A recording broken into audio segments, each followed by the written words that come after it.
From the very first shot of the 1996 film Picnic, two things are clear. For one, it's got amazing cinematography, and two, good, beautiful things are inevitably going to be snuffed the fuck out, as an advancing black limousine crushes a neatly arranged row of roses. Inside that limousine is one of the film's protagonists, Coco, whose parents are bringing her to a mental asylum. They have nothing to say to their daughter as she's dragged inside by a bunch of grinning employees, which if you ask me is a lot more disturbing than if they just had cold grim expressions. So she's locked up and we get this shot, which looks like a Renaissance painting or something. Good shit. Right off the bat, she's tormented by the staff as some lady tries stealing her black feather jacket. Afterwards, we're introduced to the other two protagonists, Satoru and Samuji, and the latter of whom is played by the legendary actor and irresistible hunk of a man Tadanobu Asano. No homo. Satoru is a bit of a goof, bit of a gooner even, while Samuji is very stoic and has some serious trauma as he's haunted by manifestations of his abusive teacher who he killed.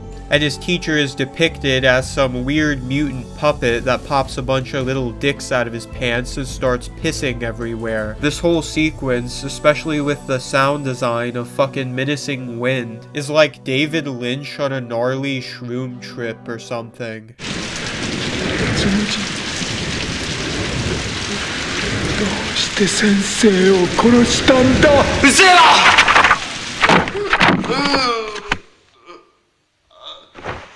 Meanwhile, Coco murders some raven and adds its feathers to her jacket, cause she's metal like that, and then gets crazy with some paint. Even locked up in an asylum, she's able to have some fun. Non-creative people just wouldn't understand. Fuck them. So then Coco meets up with Satoru and Samuji on the roof as they're walking along the asylum's walls, in order to get a taste of the outside world that they're oh so thirsty for. She convinces Samuji to leap beyond the confines of the asylum, while Satoru is afraid of the consequences, so he stays behind. Coco stumbles upon a church where a choir of children are singing a hymn, and she's inspired to join them. If love and justice morning could not freely, Jesus Christ,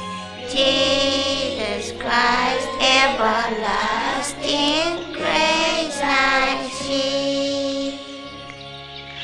Savior, I must be. That right there is probably my favorite scene in the movie. It's very serene, almost like a brief salvation in the midst of life being all kinds of fucked. Anyway, some of the kids spot her and a priest comes out and talks to Coco and Samuji about religion. Despite not believing in God, Samuji prays for the end of the world, and Coco yaps about an interesting perspective of her own. 私いつ地球が滅ぶか知ってるよ。それはね、私が死ぬ時。地球はね、私が生まれた時に始まったの。だから私が死んだら地球も一緒になくなっちゃう。じゃあ地球はお前が作ったんかい？パパとママ。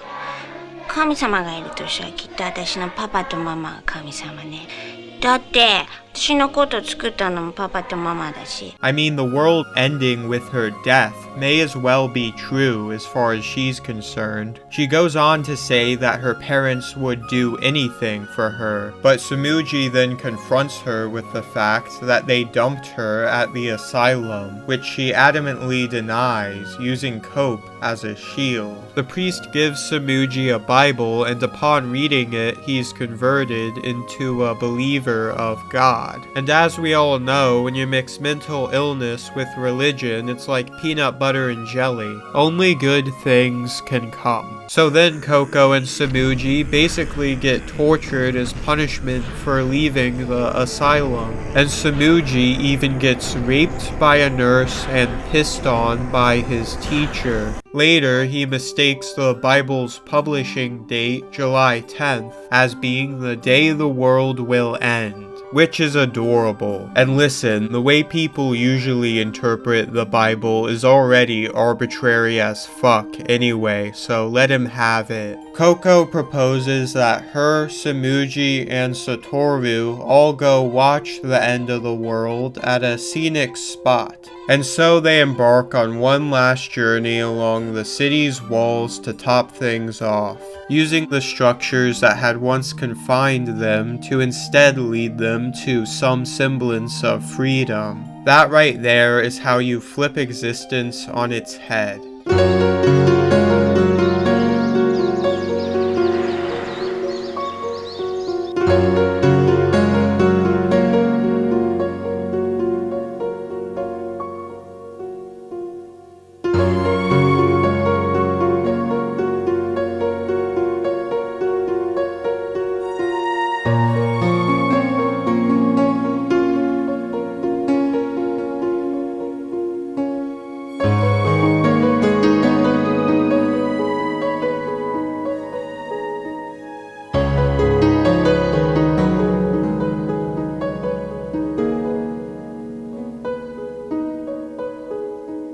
Along the way, they come across a variety of quirky scenarios, such as when a cop attempts to detain them but ends up falling and getting stuck against a van. And so Samuji steals his gun, which him and Coco use to shoot a dull-ass billboard, as some kind of act of muted rebellion. Satoru, always lagging behind the others, lashes out in an even more meaningless way, as he shoots the billboard with a finger gun. He feels left out, as Coco had found a doll and Samuji a gun, while he was left with no trinkets of his own. Later on, he finds a goodie bag on the ground that he eagerly opens, only to find a dismembered human hand inside, which is never explained, by the way. He understandably freaks the fuck out and ends up separated from the other two. Coco insists they should wait for him, but Samuji is ultra determined in his mission to watch the world burn, and he's not waiting for nobody. Satoru then falls off a wall, hits his head on a rock, gets up, and begins deliriously prancing around in an oddly elegant manner, as if he's a ballerina, gracefully cracking his neck multiple times, and rambling that he must climb up the wall to catch up with the others, until he either passes out or dies. Now this is quite a grim situation, but the scene itself is quite lovely and nice actually, particularly because of the wonderful piano music that plays. And that's a staple of this movie, I think. Its ability to turn very bleak and depressing situations into something beautiful. Also, you gotta give Satoru a break. It's hard to keep up with a world where human hands are left lying in garbage bags all over the place. Afterwards, Coco returns to the church and throws the children a doll she found.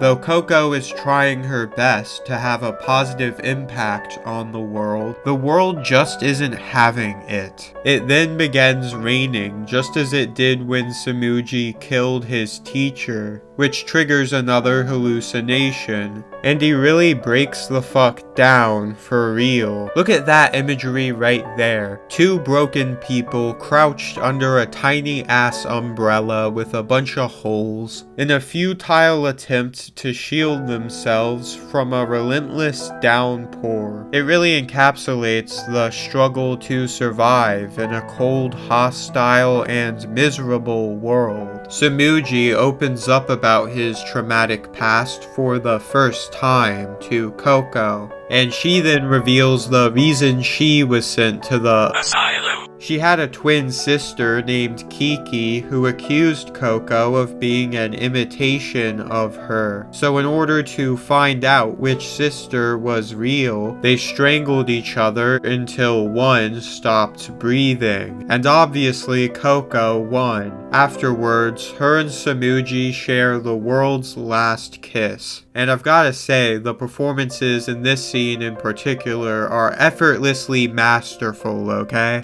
俺は後ろから刺したんだ。後ろ刺そうと思ったらもう死んでた。どうした？ They then arrive at a lighthouse structure surrounded by water, but they aren't wet, which implies there's some kind of divine power going on. Or they took a boat, who knows. And there, watching the sun go down, they have themselves a picnic with invisible food, because when you have nothing in life, then sometimes you gotta literally make things out of thin air. And besides, if they enjoy their air food just as much as the real thing, then who's to say it doesn't mean just as much as the real thing? Samuji reads some apt verses from his Bible, and Coco says she'd prefer to go to hell, cause heaven sounds boring. She did do a pretty bad thing, so it seems like hell is on the menu, and you better at least enjoy it if you're going there anyway. In another fruitless act of defiance, Samuji shoots the sun in an effort to make it explode as Coco screams. So then this happens. 下手くそ。やっ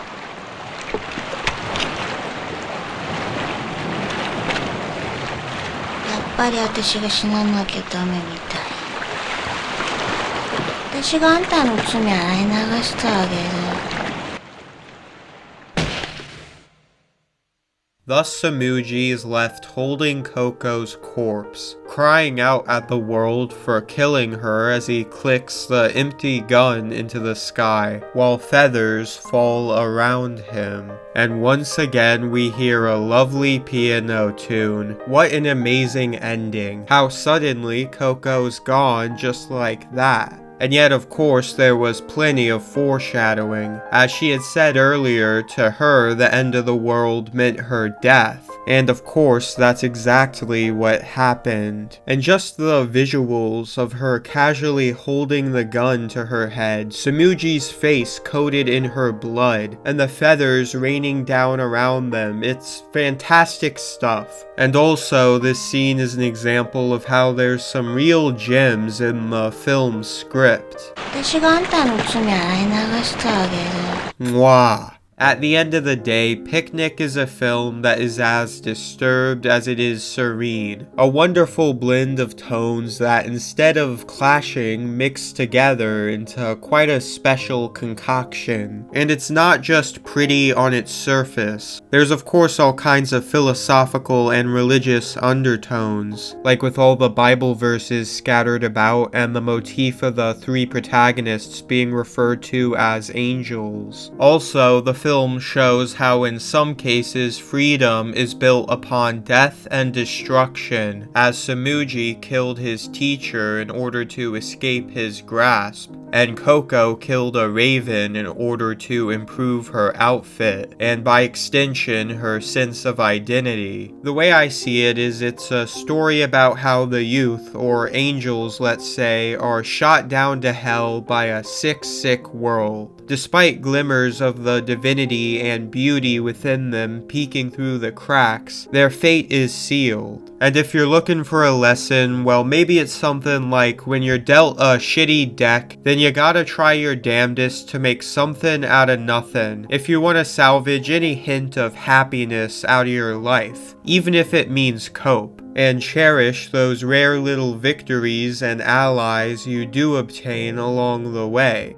no matter how meaningless they are, cause they're ever so fleeting. And also, stay away from guns, you might get hurt.